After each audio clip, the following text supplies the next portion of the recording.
So last year I made a video about games that were coming out at the time. Some of the games that I talked about came out and some did really well. Some of the games that I talked about came out and sucked ass.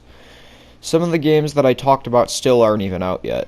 So I thought I'd do one again around this time the following year. So like here we are and I'm about to do it.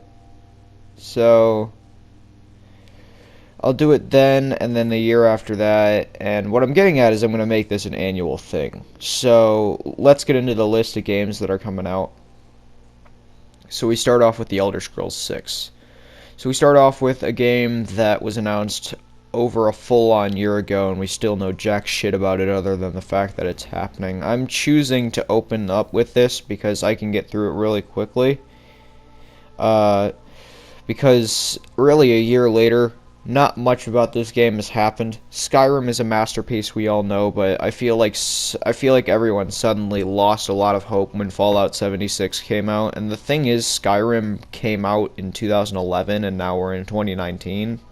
A very different time, especially for the gaming industry. Like, we're a generation ahead now. This looks like it could affect the game in a negative direction. I've already even made a video on this myself. The same engine that's been a part of Bethesda's games for the past 20 years is going to be used in this game, which we're all excited for, I'm very sure. The game just doesn't look at the moment like it's tipping in the favor of the fans. I'm sorry, guys. It just doesn't look good at the moment. Halo Infinite. So Halo Infinite hasn't had a load more revealed than Elder Scrolls 6, but what it has stands for something. We got an amazing trailer at E3 last year, and then waited a year. A story trailer came out, and a release is set for holidays 2020, along with the new Xbox console.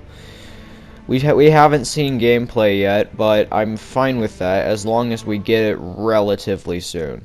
I'm very excited for this game. It seems like 343 are finally taking the mistakes of Halo 4 and 5 and actually fixing them, which you unfortunately you don't see with every developer nowadays, do you?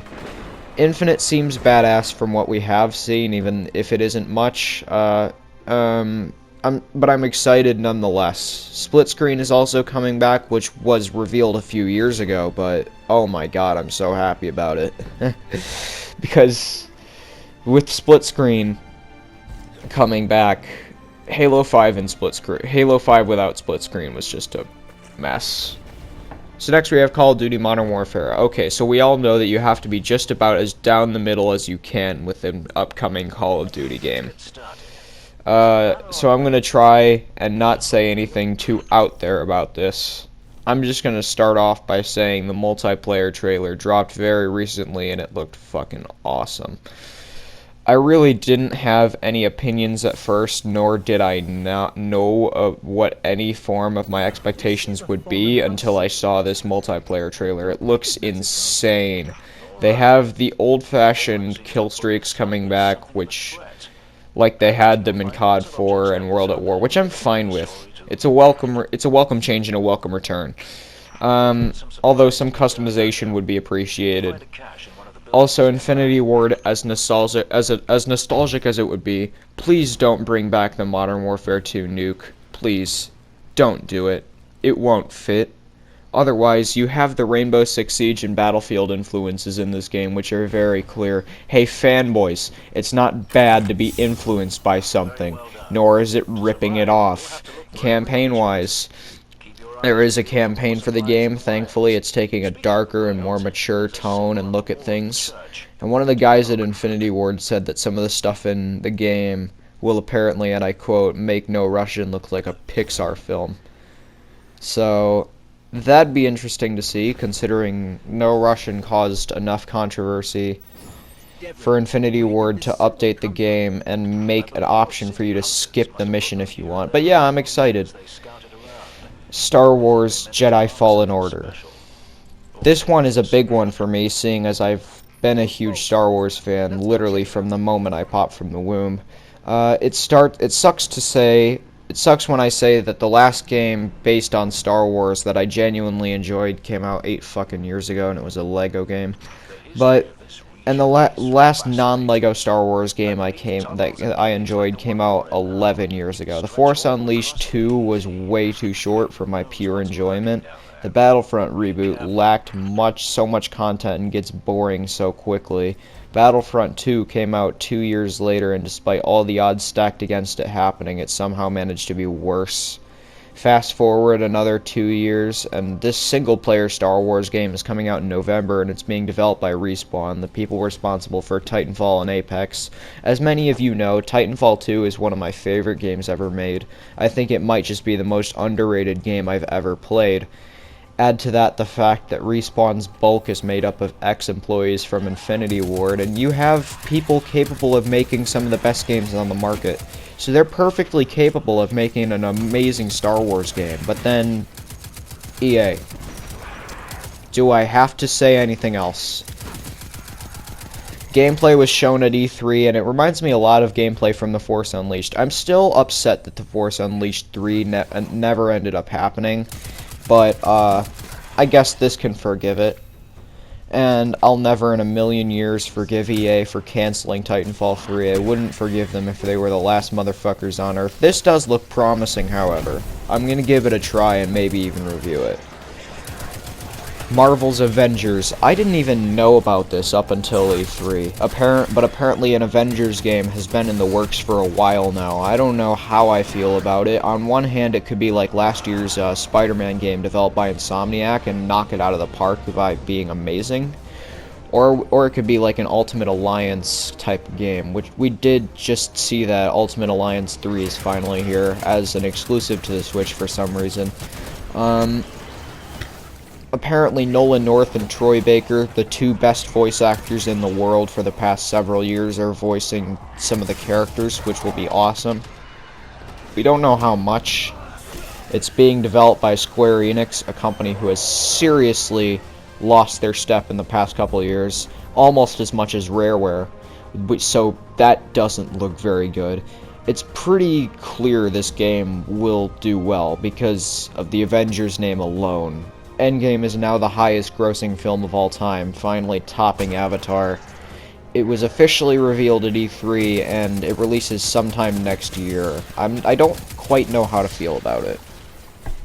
Cyberpunk 2077. Of all the games that I'm discussing in this video, this is the one I want them to fuck them up the least. CG Projekt Red is a fucking spectacular developer. Probably one of the best RPG game developers ever. Seriously. And this will end up sounding like a hyperbole, but right now, and in 2015 when The Witcher 3 came out, they've been on the same level as Bethesda when Skyrim released. Now hold up, and let me explain what I've just said, because I can hear you from here. It's not in terms of sales, profit, nor in terms of the subjective quality of the game, but in the fact when Skyrim came out, literally everyone was talking about it. When The Witcher 3 came out, everyone was talking about it. When Fallout 4 came out, everyone was talking about it. Cyberpunk is still several months away from being released, and it's already getting to that level of popularity in the sense of people talking about it. I'm not exactly saying this game is as popular as Skyrim, nor do I think it ever will be. This game is apparently going to have as much content packed into it, if not more, than Red Dead Redemption 2. Which sounds amazing considering the amount of shit that's in that game. Keep in mind that this game has been in development for a crazy long time. The first teaser came out all the way back in 2013. Then they went about 5 years without mentioning it. And they finally addressed it at E3 2018. It comes out April 16th, 2020. I think I'm excited enough to eventually pre-order. And even if it doesn't live up to the impossible amount of hype people have put on it, it's CD Projekt Red. It'll be hard for them to fuck something up. I'm pretty sure they could get past Through the Fire and Flames and Guitar Hero 3 on Expert without fucking up a single note. They could do a non-lethal playthrough of World at War's campaign on Veteran. They could engage in sexual combat with a polar bear and come out with no injuries. Okay, let's keep going. Gears 5. So Gears 5 comes out literally next month, and I have almost nothing to say about it. I reviewed Gears of War. I almost reviewed Gears of War 4, but for the time being, that review is being called off. I don't have much to say because neither Microsoft or the Coalition. It was like neither of they. It was announced over a fucking year ago, and since then, jack shit has happened to promote the game. It comes out next month. Good job, guys. You've done a tremendous job promoting this year's trump card for your brand.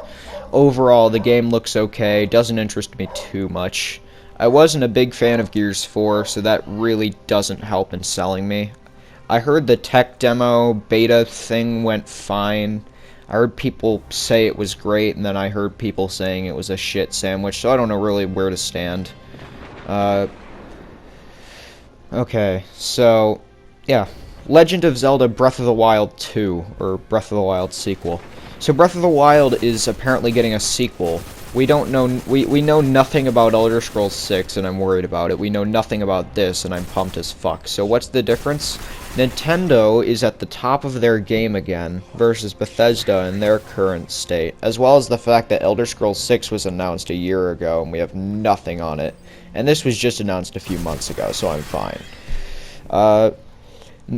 Yeah, you know, also, if we compare each company's latest single-player experience to one another, it's not a very fair comparison. Breath of the Wild absolutely decimates Fallout 4, and I'm not even going to speak of Fallout 76, but Nintendo is different, because when it comes to 95% of their games, they do more than deliver. I have a video coming up on this topic just to tease you guys. Breath of the Wild is incredible. It's easily my favorite game on the Switch, and there are some really good ones. Mario Odyssey, Smash Ultimate, recently Mario Maker 2 is really good. But with Zelda, there's never been a point where Nintendo hasn't delivered, in my opinion. I'm super pumped for this game, which brings me to the next game. The Legend of Zelda Link's Awakening remake. So Link's Awakening is getting a remake. It comes out literally next month. I've never played the original, but I've heard nothing but great things from the people who have. I might have to play it sometime. Then again, the remake is coming very soon, so I'll probably just wait till that comes out. The original came out 26 years ago and is still revered as one of the greatest games of its generation. I'm excited to play it, to be perfectly honest. I probably won't get it right away, but will after a little bit. Doom Eternal. Now this game interests me. Doom 2016 was fucking awesome and so enjoyable. So now Doom Eternal comes along and double the shotgun, double the brutality. It looks like a fucking sick game. And I'm interested. The third-person cutscenes weird me out a little bit, but I'm sure I'll be able to look past it. Visuals look off the charts, but behave. This is pre-release gameplay. The gameplay does look very good, however, and I'm sure Doom Eternal will kick ass. It looks awesome. That's for sure. Then again, it's Doom. Doom will never not look awesome to me.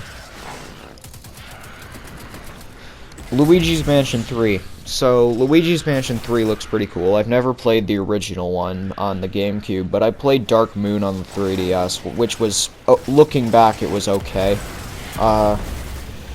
Luigi's Mansion 3 comes out Halloween 2019 and looks pretty good. It got very subtle mentions at a lot of Nintendo Directs for a while, with each new detail slowly creeping out. Now that it's coming out, it looks pretty good.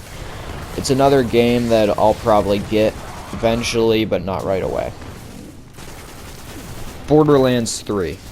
Oh boy, does this have a hill to climb.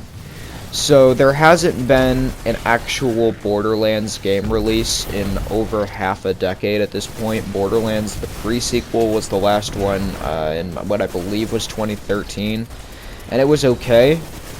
Already things look bleak for Borderlands 3. The problem lies in the fact that, first off, Gearbox's last game was Battleborn, and I don't know. I love all the Borderlands game, and I'm hoping this game can live up to that expectation. I was super hyped when I found out this game was actually happening, because I thought it never would.